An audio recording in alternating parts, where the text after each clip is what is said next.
From the 1011 Now streaming studio, this is 1011's Morning Pulse. Sponsored by Murray Roofing. Good morning. This is Craig Allison with your Morning Pulse for Tuesday, October 28th. Our first story this morning, just following here in the Western Hemisphere, Hurricane Melissa is expected to make landfall in Jamaica today, bringing flash flooding, landslides, and dangerous storm surge. The storm intensified to a Category 5 yesterday.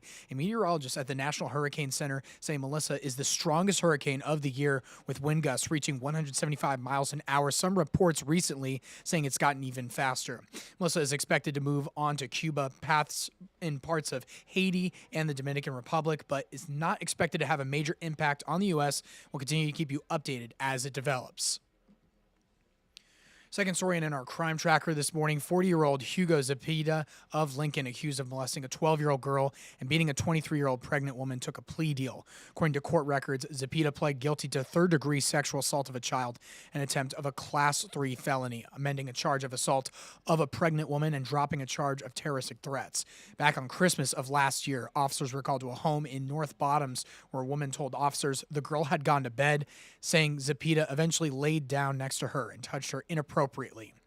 When confronted, police said Zepeda swung his arm at the pregnant woman, striking her across the head and neck and making threats, eventually starting a fight among family members. Zepeda was then arrested and is set to be sentenced on December 9th. Your third story in Sarpy County, local food pantries are seeing an uptick in need and are struggling to keep their shelves stocked. The Bellevue Food Pantry has seen an increase in federal workers, including military families, coming in with the ongoing government shutdown, expecting around 1,800 people to come through just this month. The USDA now has a notice on their website saying no SNAP benefits will go out on November 1st. However, this being said, the Agriculture Department has confirmed the WIC program, which provides food assistance to nearly 7 million in need pregnant women, new moms, and young children, will continue. The department is using tariff money to keep the program going.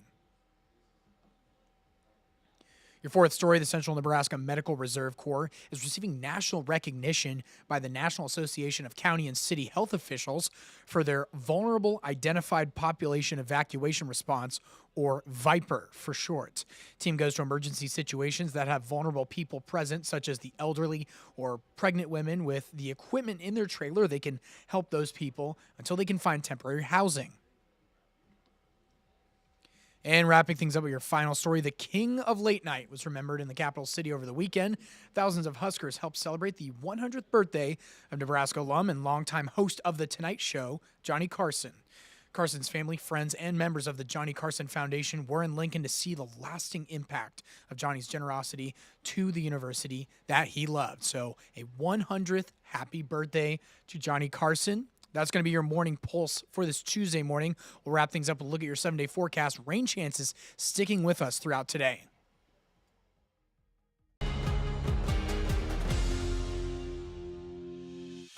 You've been listening to 1011's Morning Pulse.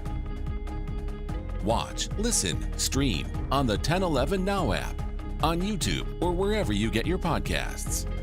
Sponsored by Murray Roofing.